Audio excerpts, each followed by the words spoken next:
Joe, you guys are kind of banged up on the offensive line right now. What's going to be the key to overcoming that and keeping the efficiency that you guys have had this year? Yeah, it starts in off season and training camp. You start developing guys and getting guys ready for the moment because O-line is a tough position to stay healthy for 17 games.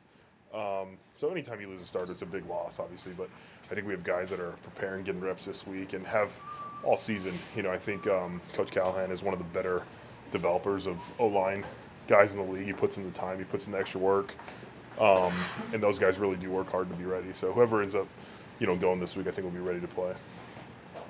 Joel Yelda coming in for Wyatt this past week, I guess, how do you guys think he did stepping up in that role? Yeah, it was good. I mean, anytime you come into a game, it's a little shocking, but especially in a game like that where you're passing the ball every down pretty much. But I think he stepped in and did an admirable job. I know everybody has things they want to clean up, but overall I think it was a real positive. What's his strength as far as can he move like you and Wyatt? I mean, he's stronger than me and Wyatt. He's like a strong man. If you ever look at his build and stuff like that, he has a great anchor. He actually moves very well too, though. He moves well and those things. So he has a lot of potential and a lot of talent. And that stuff, you saw him pull last week a couple times, and he got around the edge and stuff. So I think they try and look for the same characteristics in the guys. But no, he's a really strong guy, and he plays really well. It's just getting to know who you're playing next to and understanding the games they're running at you and different stunts and blitzes and things of that nature. When you say stronger, have you seen that in the weight room? Oh yeah, he'll. I think he wants to be a strongman when he's done playing. But I mean, his squat ability and his ability to move weight is pretty impressive. Just the critical juncture that you guys are in right now, heading to Baltimore and then these two back-to-back AFC. Yeah, we're at a big moment for our season. We're not where we wanted to be record-wise. We have two division opponents. You handle your business, and you'll see where you're at there. No one's really pulled away in our division yet, so it is a big moment. And I think the guys understand the sense of urgency. It's something. We have to find a way to get a win. And we've been stressing that, but it's very important this week. And I think the guys are committed to putting in whatever work's necessary. I don't know if people need extra work, but make sure you're 100% committed to getting those results this week. What did you think of John Johnson? He kind of, as a team leader, stood up yesterday and just said he wasn't sure that there's 100% buy-in on that. Do you sense that as well? No, I think guys, it's never an effort thing. If you look at the film, I don't think it's guys not trying hard. You look at guys, we watch the film as a group. Coach will show key plays in the game, and it's never an effort thing. So I think guys are bought in. Guys want to play hard, but some guys might not understand what it takes to play at this level. How much film you have to put in, how much extra time you have to put in, and that's everybody's job on the team, coaches, players, to get them to understand that. And so we're working through that, and we're making sure guys know, hey, this is your job. This is the NFL. You have to be ready to go if your number's called or not. Every game is that important in this league. So you totally got where JJ3 was coming from on that. Yeah, I don't think he was saying guys don't want to win, guys aren't committed, but just make sure that everything's on. If it's your effort, if it's your studying habits, everything, just make sure it's all understood and you know what you have to do. So when you get to the game, you're prepared to go. Is that unique to this team, or is that the case with every team with young players? I think it's the case with every team. It probably wouldn't be stressed as much if you're 4-2 right now. You know what I mean? Which is crazy. It's 2 plays here or there, or something of that nature. But it's something you have to learn. As a player, coach stressed it a lot is in the preseason is getting to your routine, and what's your routine. And guys that have played in this league, I pretty much do the same thing every week when it comes to film study, taking care of my body, things like that. But I've also been able to do it for 9 years. So a guy that comes in, might not have that or understand that. And so they're still learning what feels best for them and what it takes to play at this level. So you'd be tough sledding against Patriots running the ball. What did they do that kind of neutralized it? You guys have been doing so well for 5 weeks. I think we saw most of their fronts on film that they ran against us. They changed it up pretty well. But if you watch the film, it's football, so, I mean, this is what everybody says, but it's really one block away. There was a couple plays where it was just, sustained for an extra second at the point of attack or sustained on the backside for half a second, and they just, beat us on those one play. So it's really executing those assignments. And, we've kind of been a team that there's been times in the first half where we've ran the ball probably for 15 times for 80 yards, what we ran for today, and in the second half you kind of break it open. We didn't have as many opportunities, and I think that was part of the game script.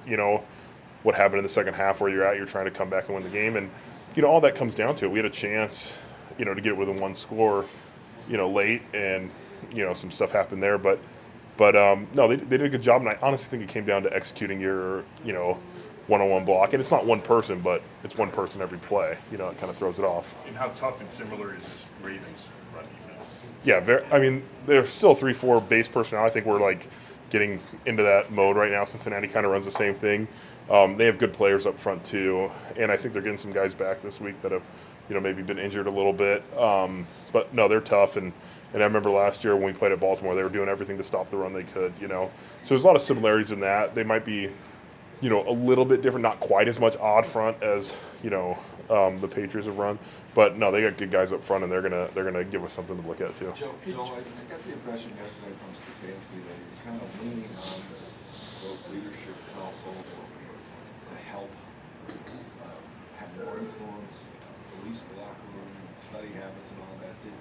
How big is that leadership council? And do you see the coaches leaning on it more than other coaches in the past? We've, even since he's always had a leadership committee since he's been here. I think we've met more probably this year. It's more of like a weekly meeting. We go over what's going on. I think that was just something we wanted to have constant communication with him.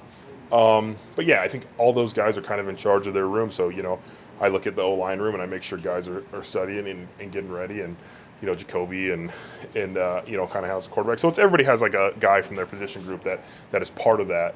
But it's important, It's just one of those things that no page is unturned this week, and throughout the season. Really, you're just trying to get guys, and if you don't stress it, if you don't try and fix something, when you're using games, I think that's kind of crazy. You know what I mean? So it's insanity if you keep doing the same thing over and over again. So we're just trying to work and find a way to get a win. So is that committee basically just a veteran from every position group? Yeah, pretty much. Yes. Joel, yesterday, Coach was talking about how guys get raised by the room, which is, I think, something you could probably appreciate. You were just alluding to this. How vital is that? And then how tough is that? Can that be on a team that has maybe young players at certain position groups? Yeah, I was, you kind of spoke on, I was blessed to be in a room with great vets that, starting with Joe and Alex, obviously, but Greco was huge for me as a guard to come in the league and just watch his study habits and what he does as a player. And all those guys had something that I kind of took from. And so when you have a room that has some vets, I feel like the O-line room is pretty vet heavy, and we can take the young guys and bring it. But like you said, there are some rooms that don't have as many vets. But I think that's when you come in and you can do your part. Like if the it's different positions, but if you see the D tackles, and you're an offensive lineman or even a quarterback, you can talk to them about study habits, about routines, about things of that nature. And then you get someone like Miles or JD, who've been in the league a while, that's in the room with them, that can kind of help them along as well. Joel, is there too much, maybe not too much, but is there more emphasis placed on leadership from players than the coaches? Is that, you feel that? I'm not sure the question. Just, do you feel like you guys are having more of a leadership role than maybe the coaches do? I think when you hear when you coach from a coach, it's just, you hear it all the time. You're coached every day. I think when a player approaches you about something, at least from my perspective, is there's a respect of that where you're like, oh my gosh, this guy's telling me. If Myles Garrett has told me, hey, I think you should do this or do it that way, or this is what I do. He's done it. He's a great player in this league. So you look at him. If Nick Chubb is telling you to do something, this guy does everything right. So I think there's just different type of leadership from each position. When you were young, did Joe invite you over to his house or anybody like that? Yeah, I've had dinner at Joe's house, Thanksgiving dinner before, well, and stuff like that. Study more. Study more. Yeah. Yeah. No, Joe's great. No. Yeah. I mean, now we have iPads and stuff. We had iPads back then too. But if it's anything, it's just hey, this is what I watch on Wednesdays. I watch a couple games. I break down the pass rush on Thursday. You just kind of explain to them, and then if you need to sit in a meeting for a while. But I've never really had go to someone's house. But if people do that, Jacoby calls guys all the time. He's talk, oh, what about this route, or what do you think about this, or why didn't we do this in the game? So there's definitely a good connection to that aspect. How was Thanksgiving dinner?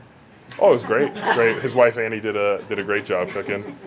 Was it something he hunted for dinner? You know, I think it was my rookie year, my second year, so it was a long time. We didn't hunt. We have had a chef cook us duck one time that he hunted, and it was really good. Except I did find a bullet in mine, which kind of scared me a little bit.